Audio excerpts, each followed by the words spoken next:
I want to talk for a minute about religion and about its danger, which is ignorance, really.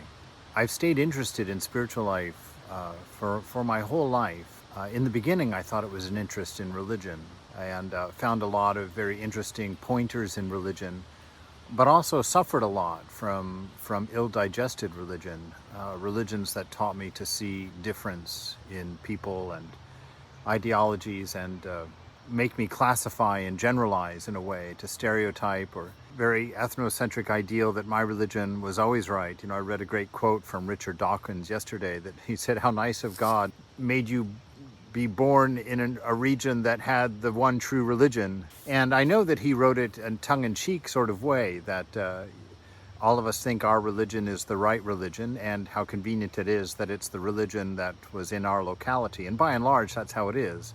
I was raised a Christian and grew up thinking it was the right one, and really I did think quite often how lucky I was that I just happened to be born with parents in the right religion. And of course, my current stance is really investigating life beyond religion, a spirituality that's based on experience of the world around me and experience of being.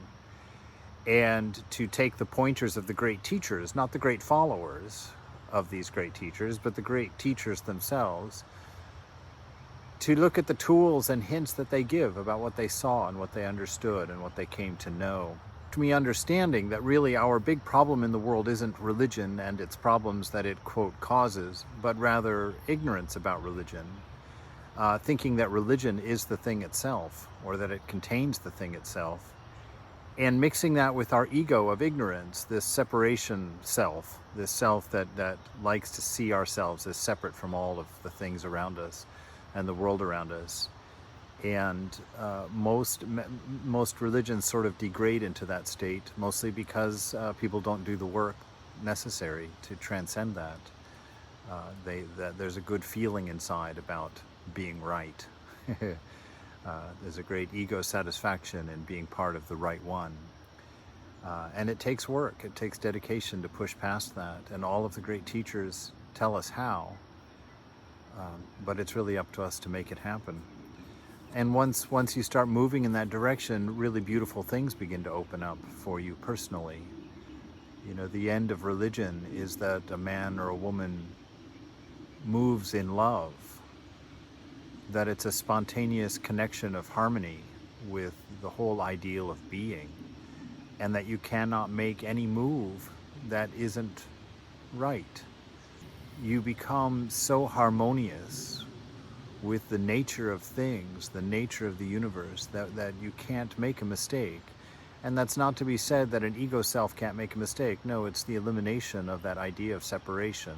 Your I is universal, and it returns to its nature, which is what we've talked about many, many, many, many times, that nature of love. Anyway, I found a nice poem by Rumi today that I wanted to share. It's called Up to the Neck, and it's got a lot of cool things in it, which I'll try and highlight, the things that excited me about it anyway. I sat long enough in fire. Now I'm up to my neck in the water of union. You say up to the neck is not enough. Make your head your foot and descend into love. There is no up to the neck union. I say, but for the sake of your garden, I sat up to my neck in blood. You say yes. You escaped the alluring world, but not yourself. You are the magician caught in his own trickery. Cut the breath of self and be silent. Language cannot come from your throat as you choke and go under. I like it because it's quite startling, quite surprising, some of that language in there. But the thing that I really enjoy here is this idea, make your head your foot and descend into love. Now, when I first read that, I thought it was like a conjunctive thing, my head and my foot, let's go together, get this going in. But he says, make your head your foot. And I was like, what does that mean? Make my head my foot.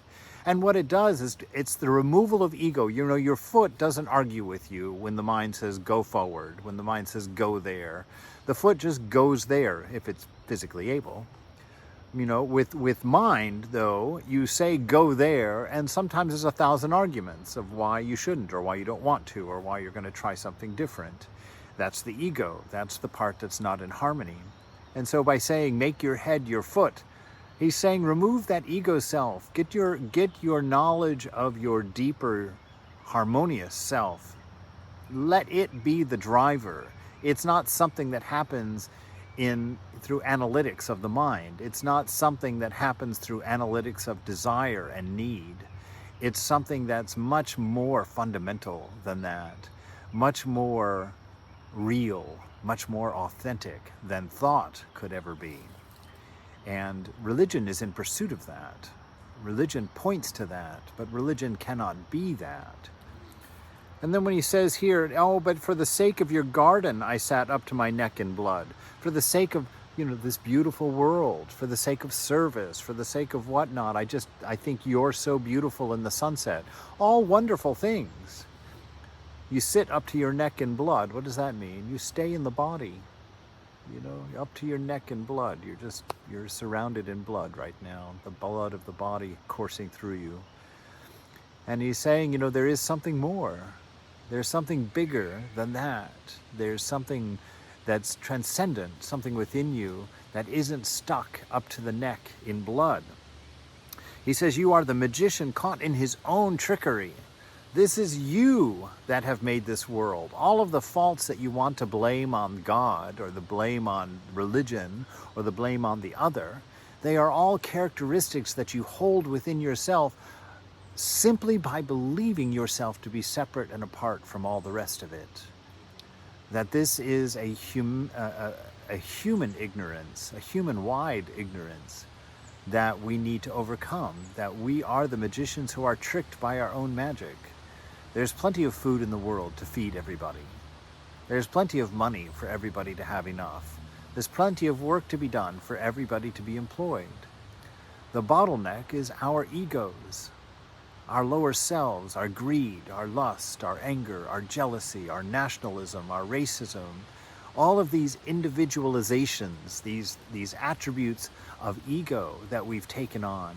And he's just saying, language cannot come from your throat as you choke and go under. This is doing that practice, that silencing of this lower nature, the silencer of the mind that's constantly accusing and dividing and segregating and looking for division, looking for difference in everything. The silencing of that mind so that you can hear the song of harmony, that environments like this bring to the forefront, that we're reminded of every time we go into nature like this. I've really been enjoying the last few weeks of doing this, coming out in the woods and finding that space. And there's a reason that all of the great sages either went out into the desert if that's where they lived, or went out into the Himalayas if that's where they lived, or went out into the Andes if that's where they lived.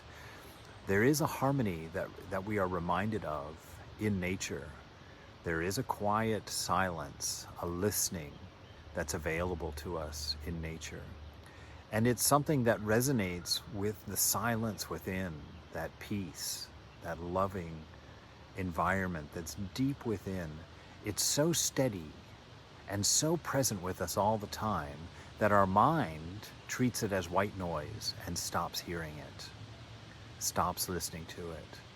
And that's why we all run around looking for it, looking, because it's the white noise of our being that the mind and ego have long ago filtered out. So this is the invitation. I've sat long enough in fire.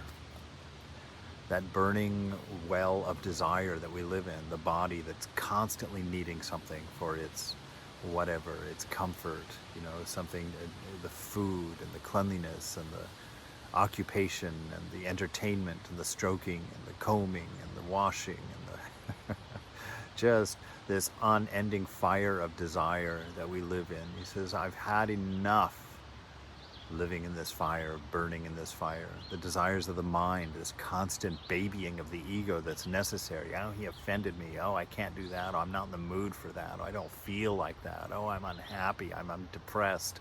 This constant nag. If we hadn't made the mistake of identifying those things with being ourselves, gosh, we would have gotten rid of them long ago. But we've made that mistake of identifying with mind and body and thinking, I'm hungry and I'm depressed and I'm needy and I have to be entertained and I this and I that, when in fact they are not connected. They are not united. They are not even related. And the sages have pointed that out for us. That is the life of the spirit beyond religion.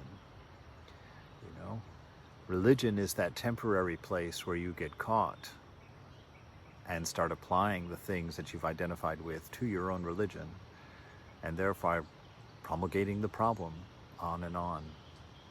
So overcome ignorance, and like our great friend Peace Pilgrim says, overcome falsehood with truth, overcome hatred with love, overcome evil with good.